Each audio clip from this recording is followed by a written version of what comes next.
What is good, everybody? It's Chanel, also known as Tuba Fresh, coming at you today with another Hustle and Horns video.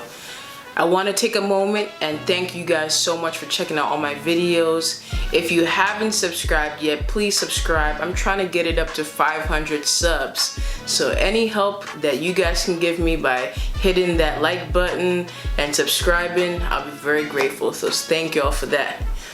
But today we're checking out an awesome horn player and double bassist, Corbin Jones.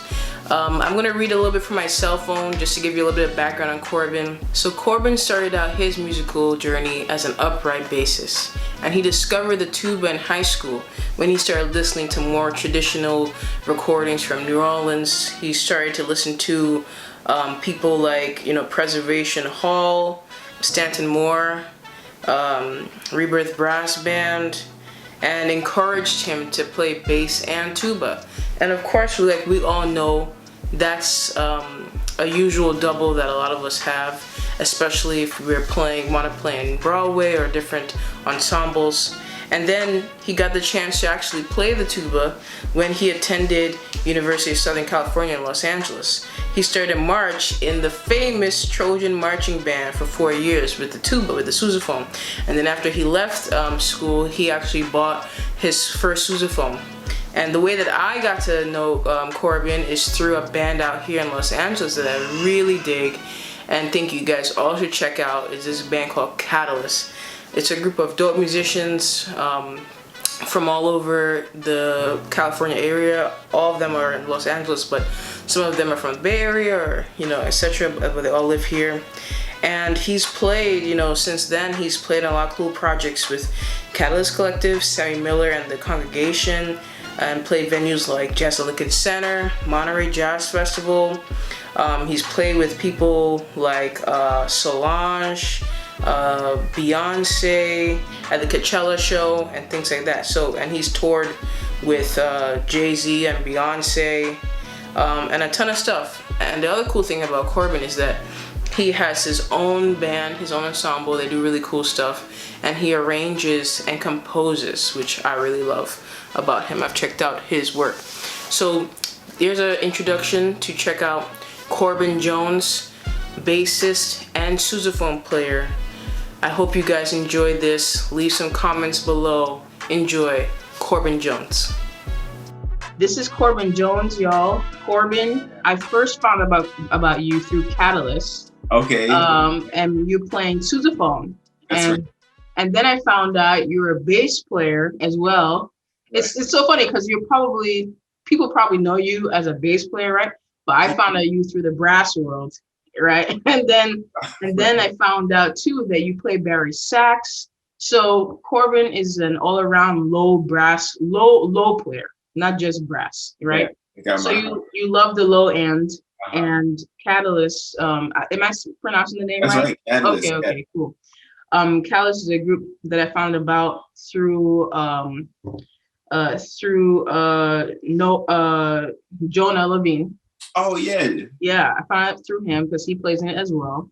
And yeah, so that's how I know about Corbin. And it's funny, we both have kids, and I believe our kids have both the same name.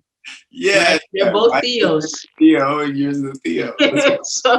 So it's kind of funny like that. But we got a lot of questions for Corbin because Corbin not only plays the low end, he also arranges, composes. He has his own big band. And when we find low end people that have their own bands, I'm really excited. I get really excited about it because it's just something different. And I love that we are creating a space for ourselves, and we're going to talk more about how you came to, because I have a feeling you came to creating a band in a different way than maybe how I came to create a band. So anyhow, so let's get into it. So you were born in California.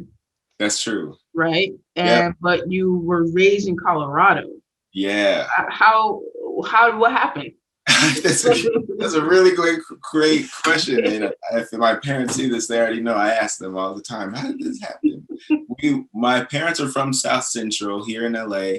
And then we were in San Jose. I was born in San Jose, and my brother and sister, and came to LA to visit family and stuff. And then my dad got a job in Colorado. So when I was 5, in like, oh, I'm not going to do that math. 5 turning 6. In the late 90s, I moved to Colorado, and I was there till 2011, like through elementary, middle school, high school, and then I came back to LA for college. Right, because you went to US. You went to I went to USC. Yeah, I was trying to. That's right, the Thornton School. Yeah, the big music school out here, or one of the big music schools, because there's Thornton, and then there's also CalArts, right? CalArts is big, yeah. Yeah. So you knew you wanted to come back here to study. Well, I knew I wanted to study jazz. I fell in love with the bass first, like in 7th grade or something. And I grew up kind of like in all white suburban areas. I saw an album cover with Ron Carter on it, and I was like, this guy looks like me and is doing what I want to do. And that was it. So I was like, what type of music is this? And the librarian was like, jazz. And that was it. Talk a little bit more about representation, because Sure. I find that that's so important for us, especially when you're like the Black kid that grows up in suburban life, or even like for me, I grew up in the Upper East Side, which is like mostly white people. So what is it like for you growing up where you grew up and then seeing the album cover and being drawn to that, whatever it was, you didn't even know. Yeah, right. It was like, what was that experience for you? I feel like I was blessed with being able to be just me, for most of my childhood. Like I wasn't, Black or not white or this or that. I was just Corbin, and that was amazing. And then probably around middle school, that was when other kids were like, oh, you should have your hair cornrowed, or you should be good at basketball, or, you're Black and you're They started to make the distinction between, And that wasn't something my parents put on me. It's funny, like I definitely had a lot of, like I was standing on their shoulders for a lot of things because they worked hard, and I got the benefit of that. And then there were definitely other things where it's like, okay, you guys grew up in the hood, and that's why we do X, Y, and Z. So it was a really cool mix, but we never talked about like, like you're supposed to be a kind of way. And so the first time I got that was from my classmates who were white, and so I think just in me trying to figure out like, who am I and what can I be good at? I was really into music. I actually played the violin before the bass, and I was trash, and I was falling out of love with it. And I saw this album cover, and I was like, and I saw this instrument in the classroom, and I was just like connecting the dots. Yeah. And I was like, what type of music is this? Like, can I do that? Right. Kind of because when I play the low string, the way that it makes me feel, I was just like, that's it. But then also kind of in part because it was just like, I want to fit in. Like, I want to have a place where I can, I'm not good at basketball. Like, that can't be me. Not that all Black people are good at basketball, but it was just like, I was really trying to find like, how do I fit in? And that's where. Yeah, that's dope, man. So that was when you said that was like in middle school, right? Yeah, right. So you started exploring jazz from such a young age. You grew to the bass, but like, how did that translate in your schooling, right? So like middle school, I'm assuming you were in some sort of band or something, or in high school. Were you playing jazz then, or were you playing a mix of both? Yeah, I was in the orchestras. I stayed after school in 8th grade for jazz band, and then my parents were into a lot of soul music, and my dad liked smooth jazz. So I like heard some improvisation growing up.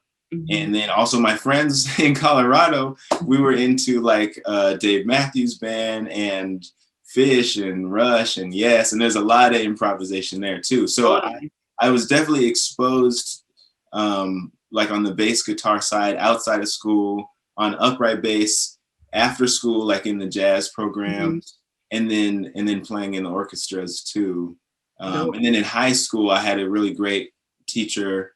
Because most people were like, if you play upright bass, you don't play electric bass. Yep. You just play upright bass. And probably you don't play jazz. Like you got to pick jazz or classical. But my teacher was a bass player who played trumpet and, all the rhythm section instruments and valve trombone. And he was like, you should do whatever you want. In fact, have you ever heard of the Meters and Rebirth Brass Band? And he hit me to New Orleans.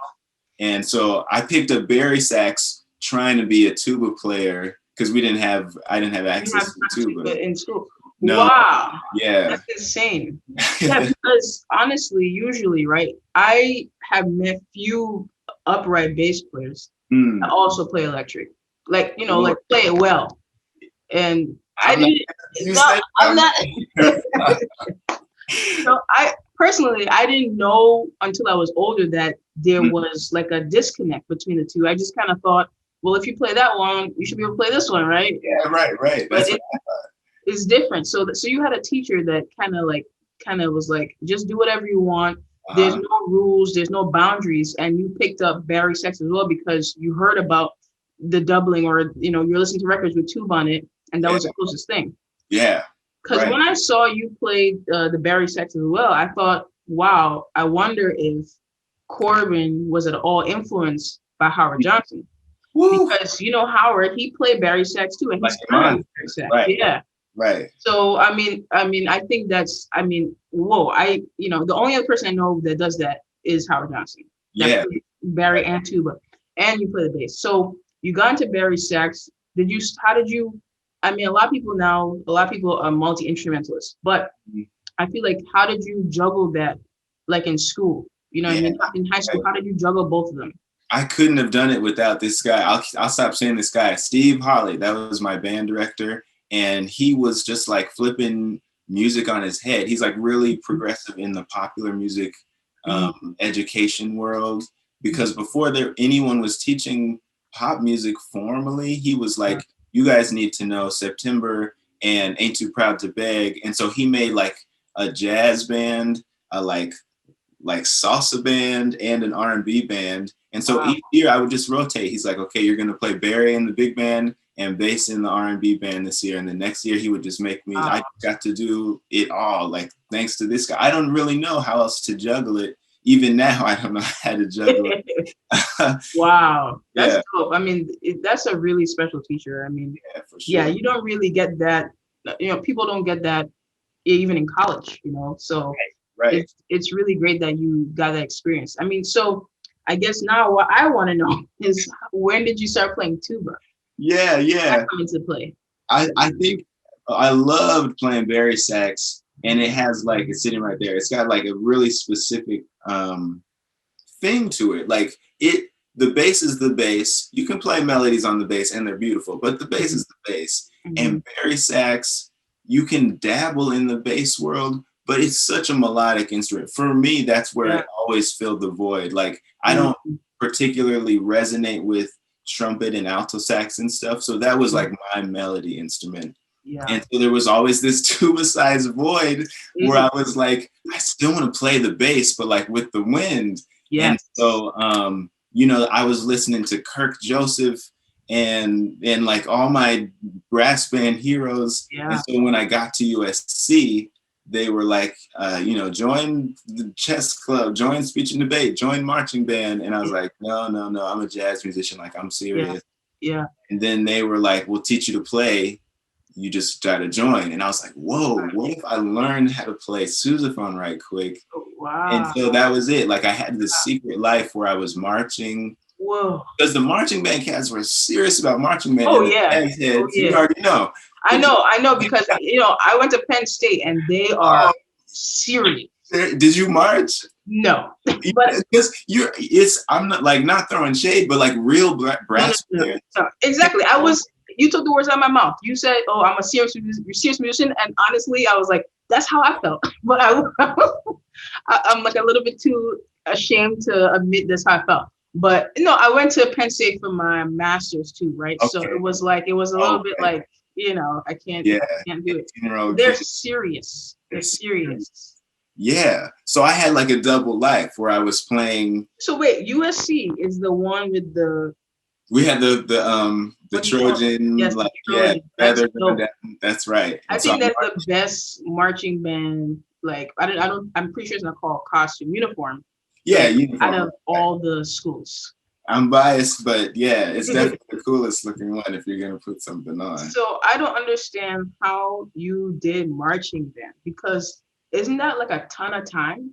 Woo! Yeah, we rehearsed for like 2 or 3 hours on Tuesday, Thursday, Friday, and then Saturday was you don't make any other plans. It was just the game. And so I would go to jazz classes during the day. I guess I never took any ensembles that happened during marching band, but that was cool. Like I still got into ensembles that I wanted to play in later. And then I would just shed all night with my friends. And then, and I told most of my friends, like by a certain point, most of my friends knew that I was in the marching band and they would come and point and laugh. But I didn't see my professors. You were hiding it from folks? You were like, yeah, for sure. I don't know why, like looking back, like I think he would have been fine. But in the moment, I was like, these cats aren't going to think I'm serious. Like the marching band, I already was skipping out of a lot of stuff just because it's a lot of time to juggle. Yeah. Yeah. So that was great. And that was like my intro. That was the first time I ever played a brass instrument. Wow. And that's like intense. Crazy. It's a pretty intense, like intense dive into brass. I imagine. Yeah, just like your face falls off every week. Like they're not saving anything. There's just like as hard as they can. I can imagine just like, I mean, one of the things I love is the sound of marching band like that. Like, you know, like A&T and like a lot of the Southern marching bands, you know, like those tuba players, man, they're like, honk, honk, honk, honk. And I'm just like, oh my God. Like, yeah, right. You know, the closest thing we have to that in New York is playing in the subways. Oh, right. But those bands are bad. Like the New York brass is mostly on the street. And it's like, but that sound, that like acoustic sound output is like, you know, after playing the subway for a few years, you're like, damn, you come back into a chamber group, you're like, damn, I can't play soft anymore, you know?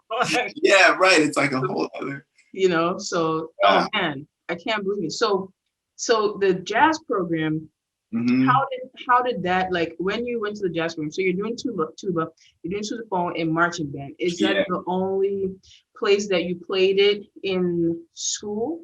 That was the only place that I wish that I could get like a concert horn, like an upright tuba in the big band or something, but I never made it happen. And probably I didn't really have the chops back then.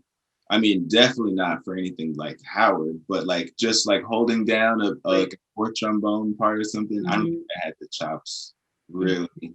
So that was the only thing I did was marching band, and I didn't have a horn. So it was like I got to play tuba for these 2 hours 3 times a week.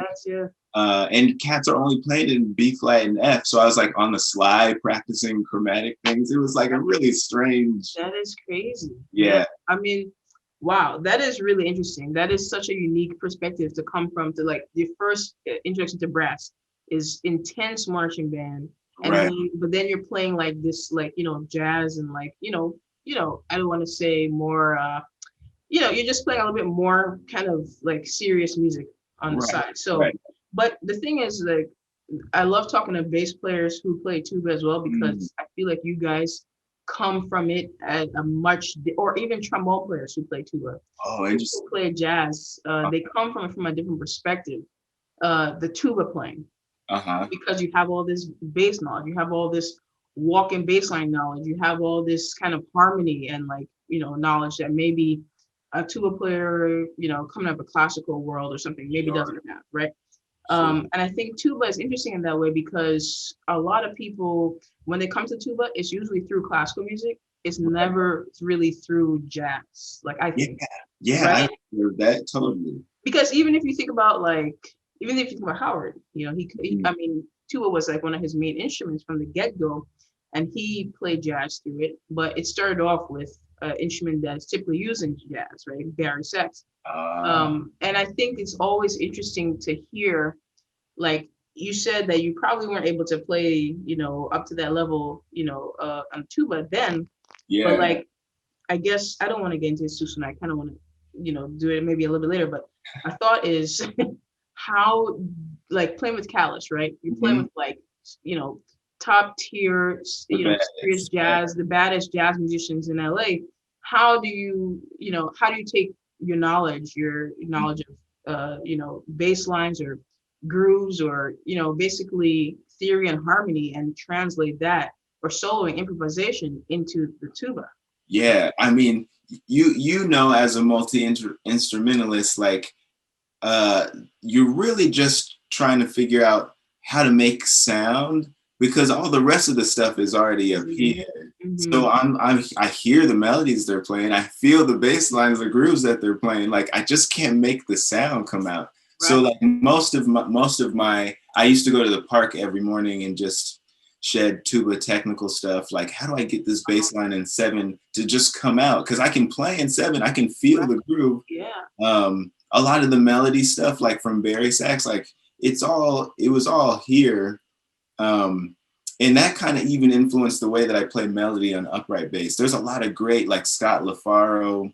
I can't play melody like those dudes. I play melody like a smooth jazz saxophone player because that's just like the way that I hear melody. And so I was trying to do that on tuba. Same with bass lines. It's all this stuff is there, which is the cool part about the multi-instrumentalist. Exactly. Yeah. Right. I think that's the most useful part because in a sense, the physical part will always get there. Yeah. It'll always get there. It's about it's the knowledge part, you know. It's like and I think that's what, like, for me, that's what I have trouble with, like, or a lot of classical tuba players coming into like the popular world or jazz world. I think that's what they have trouble with, is kind of thinking quickly on the go about the next thing. And I think that's what improvisation teaches you, I think. And that's what jazz teaches you, is that you're always thinking ahead. And I think for classical musicians, it's like looking ahead because you're like reading, but thinking ahead is like such a strong, skill to have. And I think, I think it'll always, this is the most important part, like you said, and the physical part will always come. So I'm counting on. But let's get into some other stuff. I mean, I saw that you arrange horns. You arrange horns. And I think it's really interesting that tuba was like your kind of like, not last instrument, but like, of the three, your last instrument, right? And you're known very much as a horn arranger. Like a lot of people ask you to arrange horns. Right. I'm always interested in this. Like I was talking to Todd Simon, does similar stuff. And I'm always interested because I feel like living out here in LA, that is like a really, really valuable skill to have, right? Because because of what's going on out here. You have a ton of bands out here, or you have a ton of people playing shows and events out here. So I mean, you arrange, correct me if I'm wrong, you arrange horn arrangements for Lizzo for her performance at the Grammys, right? And and it was like, how does that kind of happen? And working with someone like Lizzo, who went to school for music and all of that, I bet is different than doing it for someone like, a rapper, someone who might not, not to say, but might not have that same knowledge. Do you feel more pressure? Like, how was that experience arranging, for Lizzo? How did that come about? And how do you approach arranging horn tracks? Wow, yeah. There's so much there. I would love to also be known as a string arranger, but like, I don't hear strings the way that I hear horns. Like I grew up hearing horn lines in church, and there's no horn section, and I'm like playing the bass line and trying to copy the melodies at the same time. Like it was just always a part of the music to me. Probably because I don't have that like chord knowledge. Like I wasn't like, oh, like what chords are those? I was just like hearing 2 lines at once and like trying to make that happen. And so that was some of the stuff that appealed to me. It was just like, I don't even know how to explain it, but like Mo horns in that gospel world, or any funk horn section, that was like really what resonated with me. And that's still what just happens in my head. I'm just like singing horn lines along to Justin Bieber or whatever when I'm doing the dishes. I don't listen to Justin Bieber when I do the dishes. That's a bad example, but like something like that. And so when I did the Beyoncé tour, Beyoncé and Jay-Z, you arranged for that tour? Well, that's a whole other conversation. But basically, there were like 7 of us horn players, and the MD would be like, "Let's try this line." what do you think? Mm-hmm. And so it was like this constantly evolving collaborative effort. There's definitely lines that happened in the Coachella show where I'm like, wow, I came up with that. Like, that's cool. Like, it's cool to know that I have good ideas or something like that. So let's circle back real quick. Remember what you're gonna say. Do you think that do you think that your marching band experience influenced any of that? Yeah, it's so crazy because one, absolutely, and two, I didn't know real marching band. Like, one of the dudes who came in, Mike Jones. You got to talk to Mike Jones if you haven't met. Okay. He comes from like that real like Southern brass playing. So he knows the marching band world way better than I do. But the way that I experienced marching band, like you said, was like hip hop, jazz, like complex harmony and brass technique at the same time. So like I was always fusing hip hop with marching. So when we get to Coachella and they're trying to fuse marching with the hip hop, it was just like, this was the only way that I understand marching band. I don't really know real marching band, but like make bass lines into tuba lines. Oh, for sure, all day. That's dope. Wow. So it started off your arrangement. Well, not started off, but like you kind of got the bug for it there with Beyonce and Jay-Z tour. So how, like, talk about the arc from there to like Lizzo, for example. Sure. Yeah. So I guess like I was doing my first horn arrangements in high school just because it was like, this song needs horns. I'm sitting next to a tenor player and a trumpet player. Like, I'm just going to write out the parts really quick. I never thought of it more seriously than that. Like, I played horns at church and I got my butt kicked and learned a lot about horn section stuff there. But anyway, I was like a bass player in my head. My last year at USC, we took a big band arranging class. My teacher was like, hey, like you could really do this. And so that was in the back of my head. We were doing the Beyoncé thing and like collaboratively writing horns.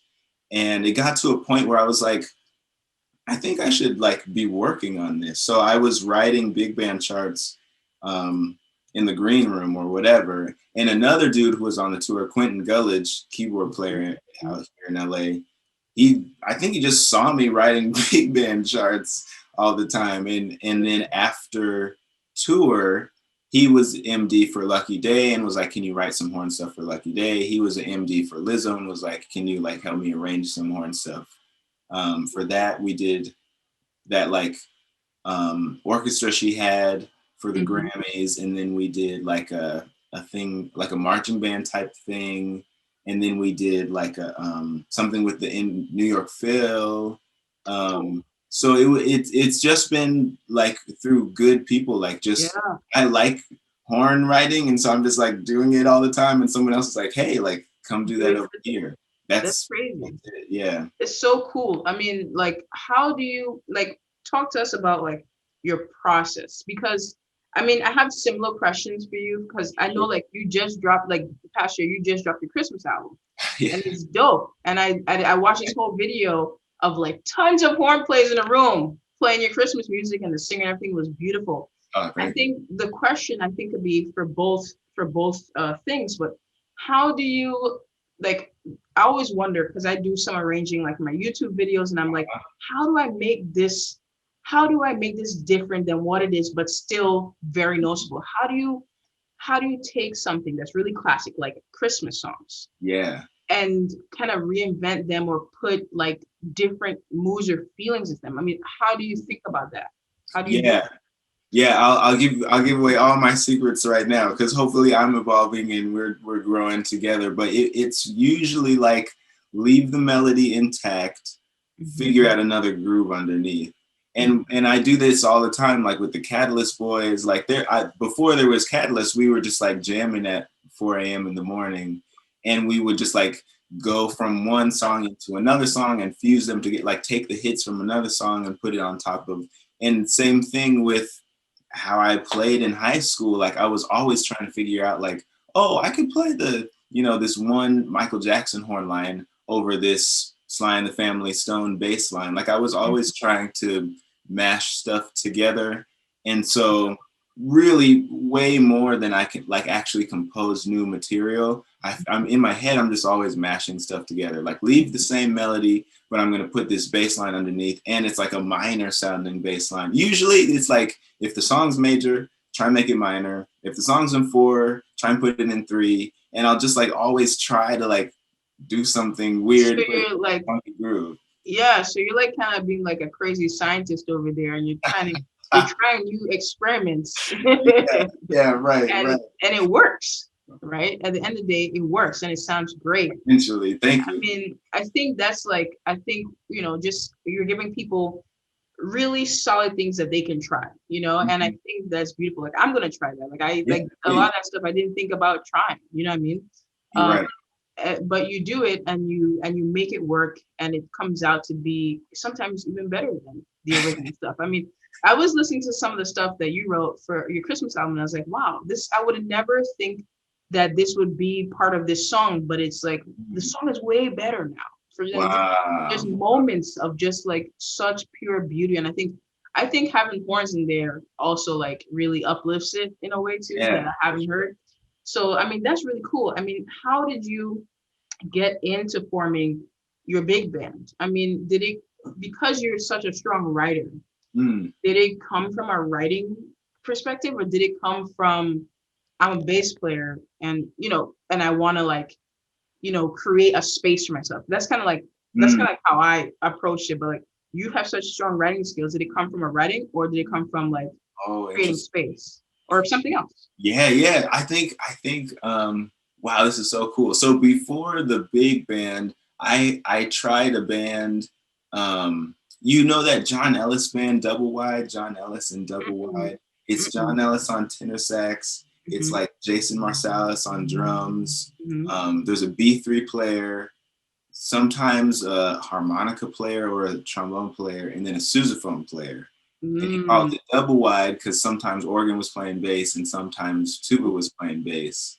And my mind was blown. So before I did the big band, I had a couple groups where I was trying to experiment with like switching off playing the bass role. And that came from a place, I guess, like of curiosity, like mostly from a place of like, I'm a player and I want to make space for myself to try stuff.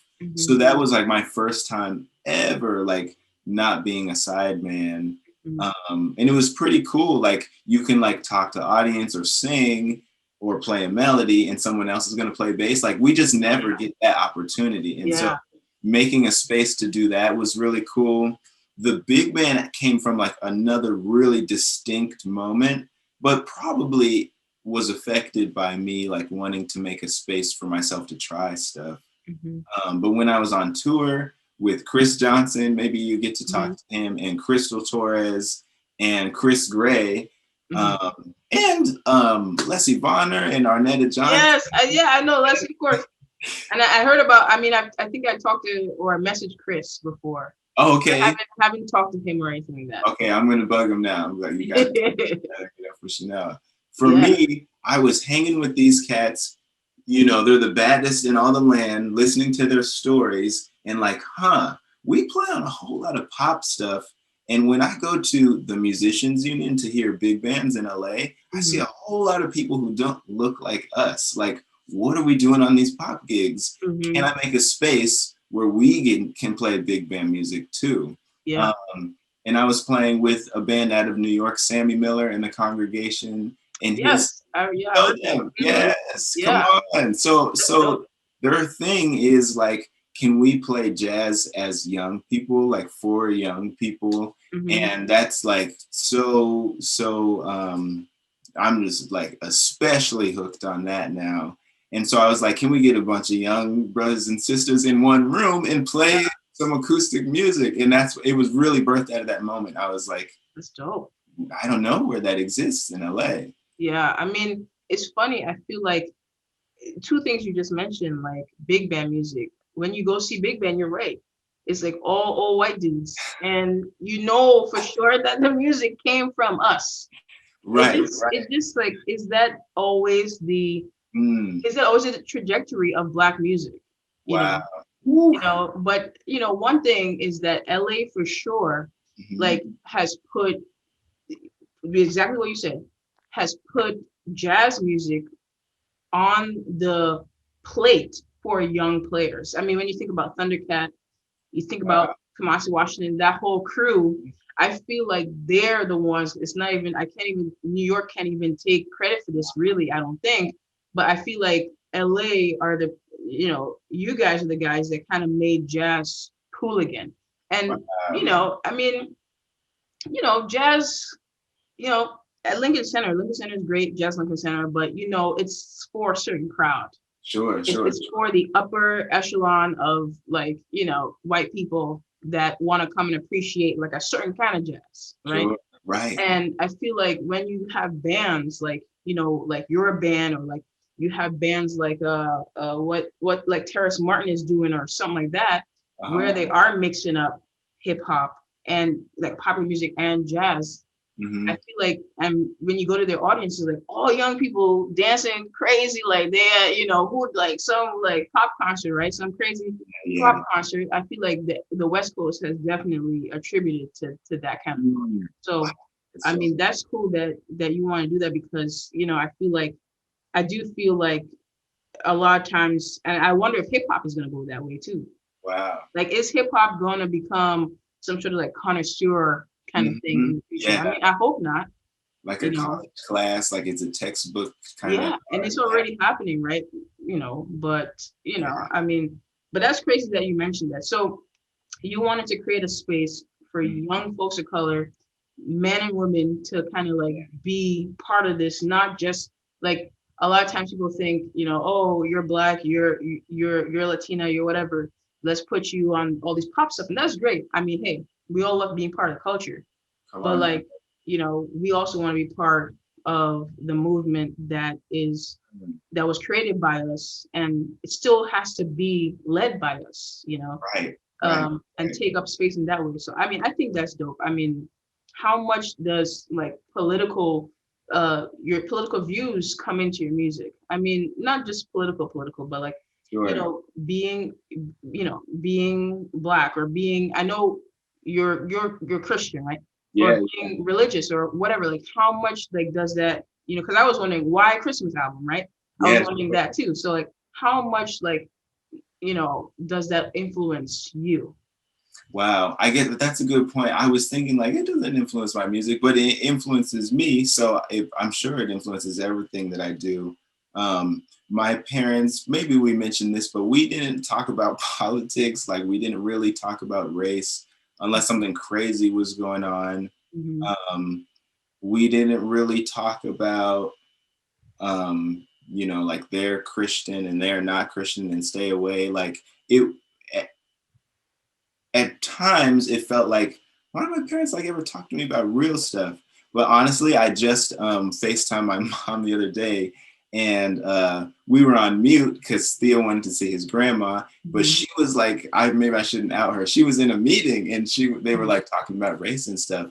And the way that she shared her opinion, it was like everything that I believe, but like 1,000 times more eloquent. And I was like, whoa, like we didn't talk about it, but they were always leading by example. And so I feel like that's what's happened in my music, where it's not like, they were never like, you have to be Democrat and you have to be Republican. And I feel that way too. I don't agree like 100% with either side. And I think that comes out in like the people that I surround myself in, like people who are in the band.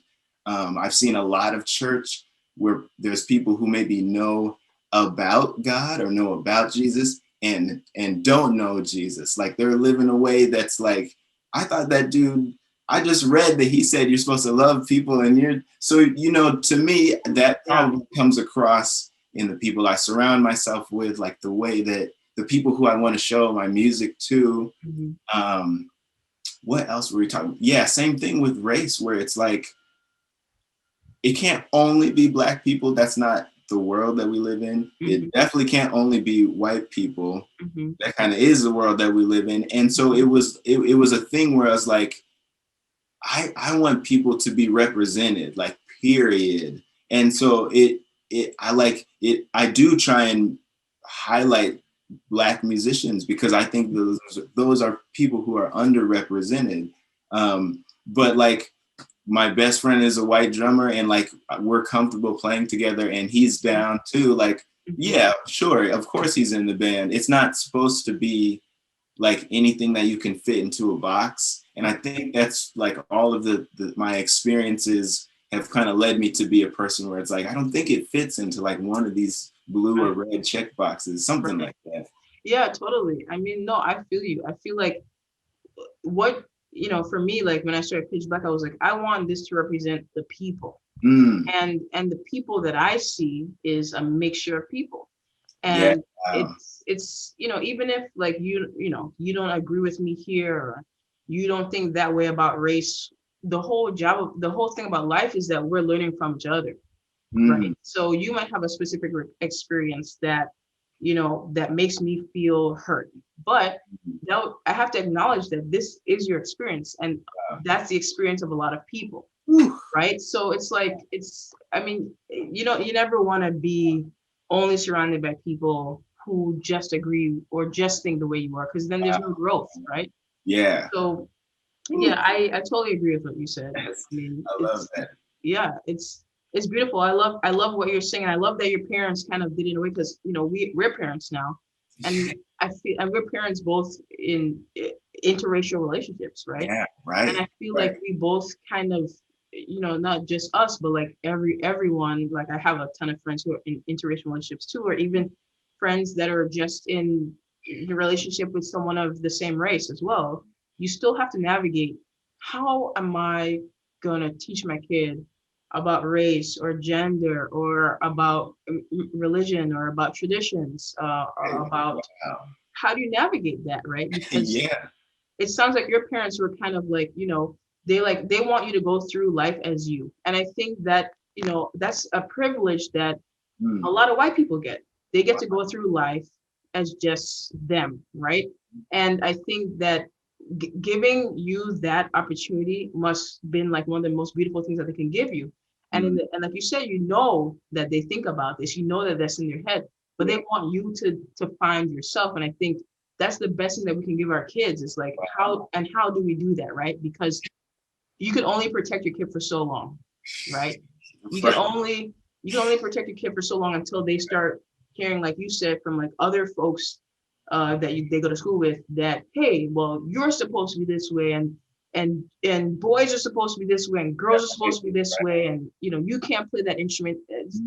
It's always comes from a lot of times from the outside, and not from the home base. And I feel like it's kind of like it means so much more when you have a kid. Right? It's like our kids are only like 1 and 2, but we got a long ways away, but still thinking about it, right? Yeah, anyhow, sure. I mean, that's whoa, that's come on, you could. I know, right? I'll buy your book. No, man, I just ramble. That's why I can't smoke weed, because it just goes insane after, but okay, so I want to ask you like a few more questions. Let's talk about Catalyst, because I listened to you guys' album 9 Lives like 4 or 5 times in a row, like for days. Man. For days at an end. And I wanted to come see you guys live. I mean, you guys played live once when I was here at outside in the alley. Yeah, the alley. Okay, right. That was like in the beginning, like, summer or something. And I want to come see you guys play live. But I listened to the record, and it is, I mean, I feel like it feels like a jazz record, but it feels much more than a jazz record, because the production of it, like just hearing the trombone and stuff like that, it kind of has like these pop effects and filters and stuff like that. And I feel like it's very hip hop. Like it feels like the mixing of it feels very like current to me and very like hip hop specific. But then it comes across like you guys know like all these chords and like the way that it's moving, the songwriting. I mean, how does the songwriting work? Because I know that Jonah writes a lot for the group, but you have also I forget his name. I want to say Emil, but I don't think. Yeah, Emil, the trumpet player. Yes, he's bad. He's a bad cat. So, and then there's you. You're a writer. And I know there's a ton of other people in the group that I don't necessarily know. Sure. But like, how did the album work? When did you guys record it? I mean, did you record in 2019? Did you record in 2020? Like, how did it all come together? And and also I feel like it pays a big homage to like Lemire Park or to like LA. Like it feels very West Coast heavy. Like you guys, like it felt like you guys are paying tribute to your home. You know, like Wow. how did that all happen with how many people in the band?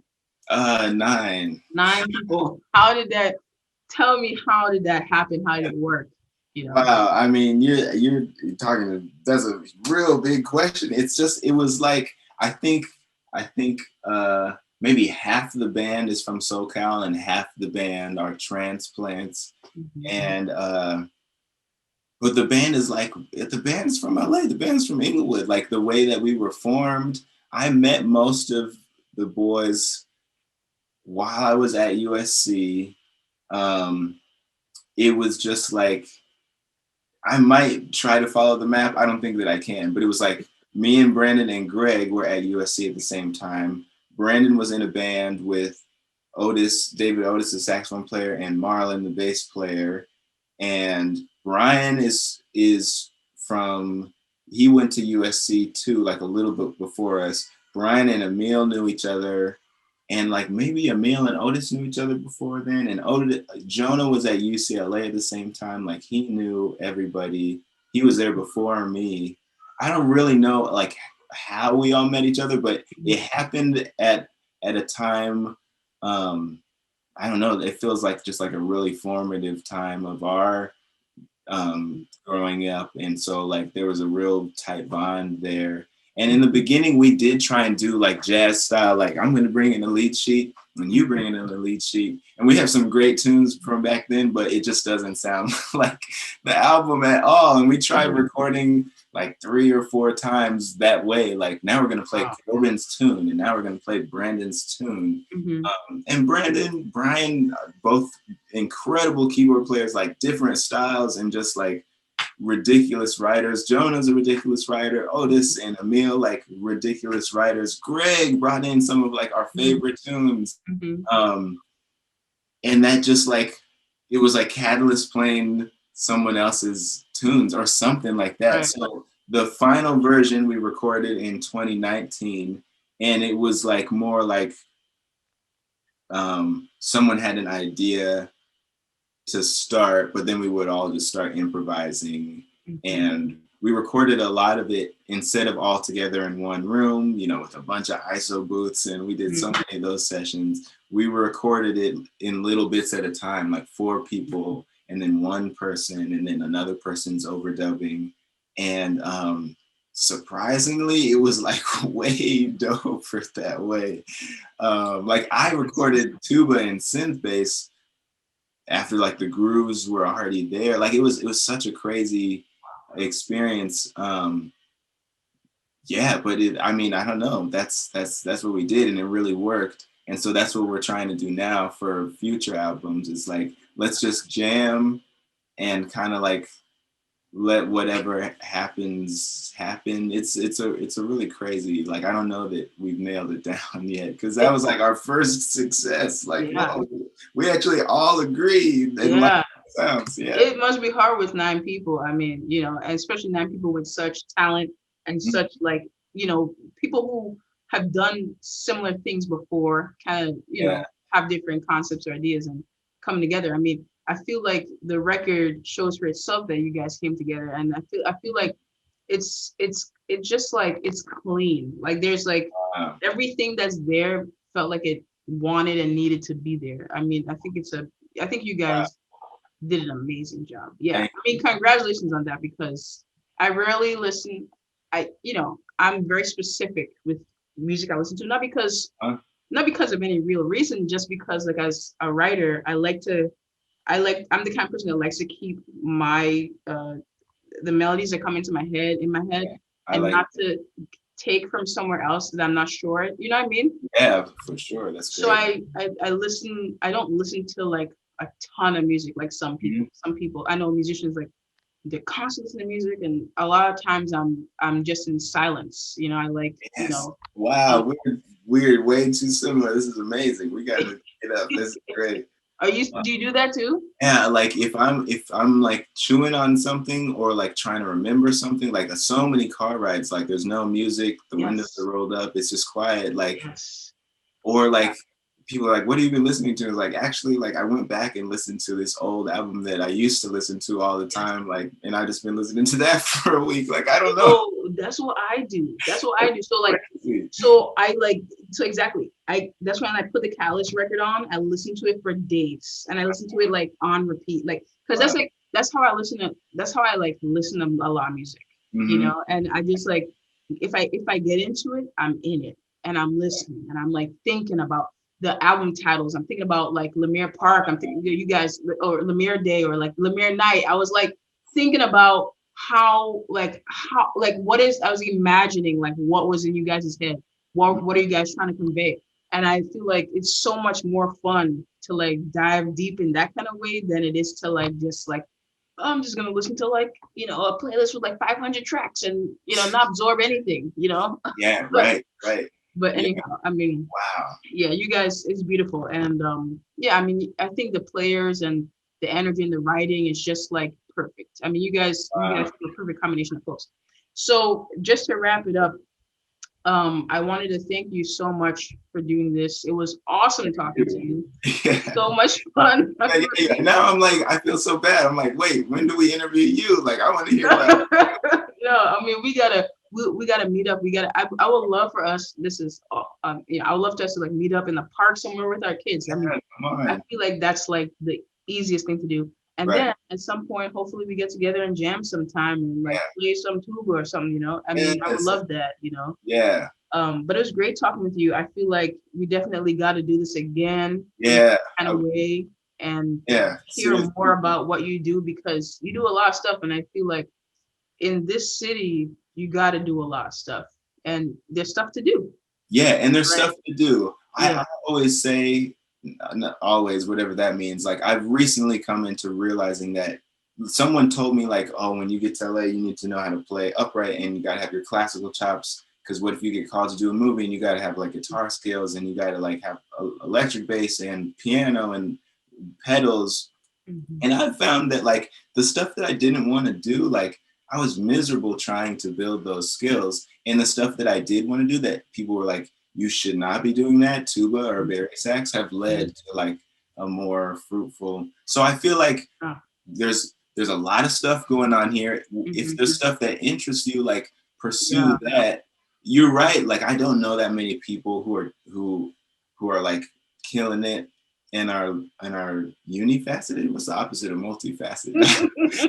Most of the people we know who are dope are like doing a lot of stuff. But I think it's because they want to versus like, I don't know. Someone had it backwards and told me, and I was just like, maybe that's not it. Like, oh, you play tuba, like you got to learn how to play trombone and chimbasso, and it's like, well, maybe you don't. Maybe you don't. I think it's obviously like what you're saying is like you kind of fell into stuff you love, and that shows. It comes out, right? And it's like it's beautiful. Like, yeah, man, I feel you. I mean, I think that, I think that a lot of people get into stuff, maybe not by mistake, but kind of like in a way that kind of just flows.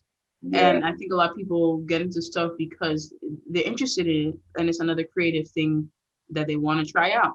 And I think both are great. And I think if the pandemic showed any of us anything is that the more skills you have, the better off things can possibly be, right? Yeah, right. So you're not like stuck, right? You can shift and move and kind of, and I think it's great talking to people like yourself that have these skills and can share it with people because I feel there's like generations younger than us that are like just discovering like what's possible in the music world. And, do I only have to be a trombone player?